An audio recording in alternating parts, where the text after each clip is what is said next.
O grupo de nações do G7, as nações mais avançadas do mundo, se reúne a partir de hoje na cidade francesa de Biarritz. E a questão do desmatamento aqui no Brasil já está dominando esse encontro entre os líderes mundiais. Vamos falar ao vivo agora com o correspondente Rodrigo Alvarez, que está acompanhando tudo. Rodrigo, boa tarde para você. Boa tarde, Fábio. Boa tarde a todos no Brasil. Olha, a questão amazônica entrou de vez, viu, com toda a força na reunião do G7. É o assunto que mereceu também maior destaque hoje em praticamente todos os jornais europeus.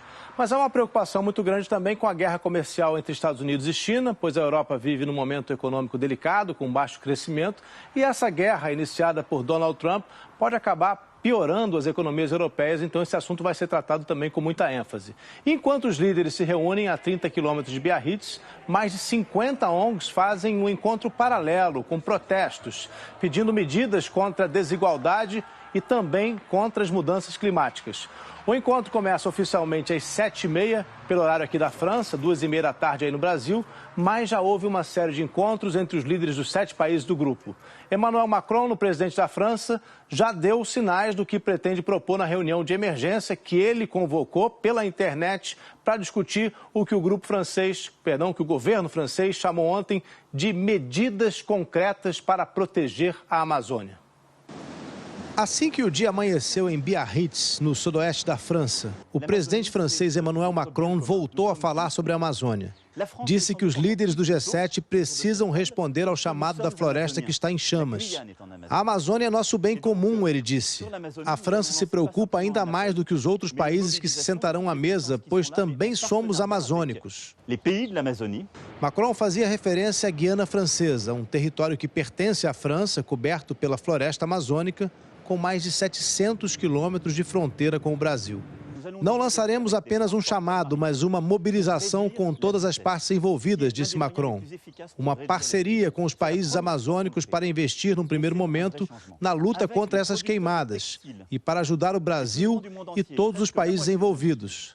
O presidente francês afirmou que depois de conter os incêndios, o objetivo dessa parceria com os países da região amazônica seria investir no reflorestamento, permitindo que os moradores da região e as ONGs possam preservar a floresta. Ao chegar a Biarritz, o primeiro-ministro britânico Boris Johnson disse que os líderes do G7 farão tudo o que puderem para apoiar o Brasil no controle dos incêndios. Sem citar nenhum dos 3 países europeus que ameaçaram cancelar o acordo comercial com o Mercosul, Johnson disse que ninguém pode usar a Amazônia como desculpa para interferir com o livre comércio ou frustrar acordos comerciais. Donald Tusk, o presidente do Conselho Europeu, lamentou as queimadas e, de certa forma, concordando com Angela Merkel e Emmanuel Macron, disse que é difícil imaginar um processo harmonioso de ratificação do tratado com o Mercosul por parte dos países europeus, enquanto o governo brasileiro permitir a destruição dos pulmões verdes do planeta Terra. A crise internacional, que começou com uma troca de acusações entre Emmanuel Macron e Jair Bolsonaro, está nas manchetes dos jornais mais importantes aqui da Europa. O francês Le Monde estampou: Amazônia, clamor mundial contra Bolsonaro. E na matéria, que ocupa uma página inteira, lembrou que a relação entre Macron e Bolsonaro foi muito boa durante a reunião do G20 no Japão, mas que começou a azedar quando o chanceler francês Jean-Yves Le Drian foi a Brasília e teve sua reunião com Jair Bolsonaro cancelada abruptamente. Nas palavras do Le Monde, foi uma humilhação que Emmanuel Macron não conseguiu digerir. Outro jornal francês, o Libération, trouxe na capa uma enorme fotografia da Amazônia em chamas com a manchete Bolsonaro, o incendiário. Desde os protestos dos coletes amarelos, o presidente francês enfrenta críticas duras aqui na França e tem nessa crise uma oportunidade de recuperar a popularidade. É importante lembrar que os agricultores franceses são contra o acordo comercial com o Brasil.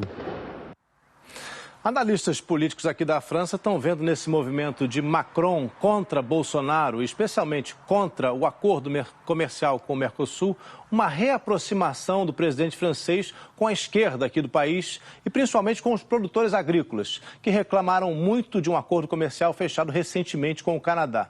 O jornal Le Figaro disse que desde julho já havia no governo Macron um movimento contrário ao acordo com o Mercosul. Diante da irritação dos agricultores, diz o jornal, o governo informou que havia dúvidas sobre o cumprimento de alguns itens do Acordo do Clima por parte dos países do Mercosul. Então, nessa época, no fim de julho, o ministro francês da Agricultura chegou a afirmar que, diante daqueles fatos, não seria possível ratificar o acordo. O jornal francês diz que, para Macron, rejeitar o acordo com o Mercosul pode ser entendido como um gesto de apaziguamento com os agricultores franceses. Mas a análise não se restringe às questões internas da França, já que há uma preocupação legítima e antiga dos líderes europeus com a Amazônia, e Macron sempre se apresentou como um líder moderno que tem como uma das suas principais bandeiras a defesa do meio ambiente. Fábio William. Muito obrigado, Rodrigo. Bom, aqui no Brasil, especialistas dizem que estamos diante de uma das mais graves crises diplomáticas e que o problema vai além do desastre ambiental na Amazônia. Veja agora na reportagem de Renata Ribeiro. Na rede social do presidente francês, uma foto de 2003 da Amazônia em chamas se refere ao aumento de 80% nas queimadas da floresta que produz 20% do oxigênio do planeta. A situação na Amazônia é grave.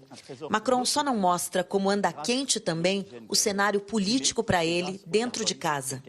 O Macron enfrenta uma crise de popularidade bastante significativa. Ele começou o governo perto de 60% de popularidade e agora tem 20% de popularidade. Com o aumento das queimadas na Amazônia, Macron pôde dar duas respostas. Uma aos agricultores franceses que temem o acordo comercial da União Europeia com o Mercosul. E outra à opinião pública na Europa sensível a questões ambientais. O presidente francês disse que o presidente brasileiro mentiu na reunião do G20 no Japão quando se comprometeu com a proteção do meio ambiente. Nas redes sociais, Jair Bolsonaro rebateu. Lamentou a posição de um chefe de Estado, como o da França, se dirigir ao presidente brasileiro como mentiroso. Para os diplomatas brasileiros, essa é a mais grave crise de relações internacionais do Brasil dos últimos 50 anos, com uma mudança na imagem do país que passa de protagonista a vilão na luta pela preservação ambiental e com o risco de perdas importantes para a balança comercial brasileira. Fica em xeque o acordo comercial com a União Europeia, assinado em julho, que representa um ganho de quase 10 bilhões de dólares no saldo das exportações e geração de mais de 700 mil empregos. Para o diplomata Rubens Recupero, ex-ministro do Meio Ambiente, a própria população europeia pode se voltar contra o Brasil. É uma crise muito séria e é uma crise que extrapola o domínio das relações diplomáticas, porque ela atinge o cidadão comum, aquelas pessoas que no supermercado vão se recusar a comprar um produto se tiver lá a indicação da origem brasileira.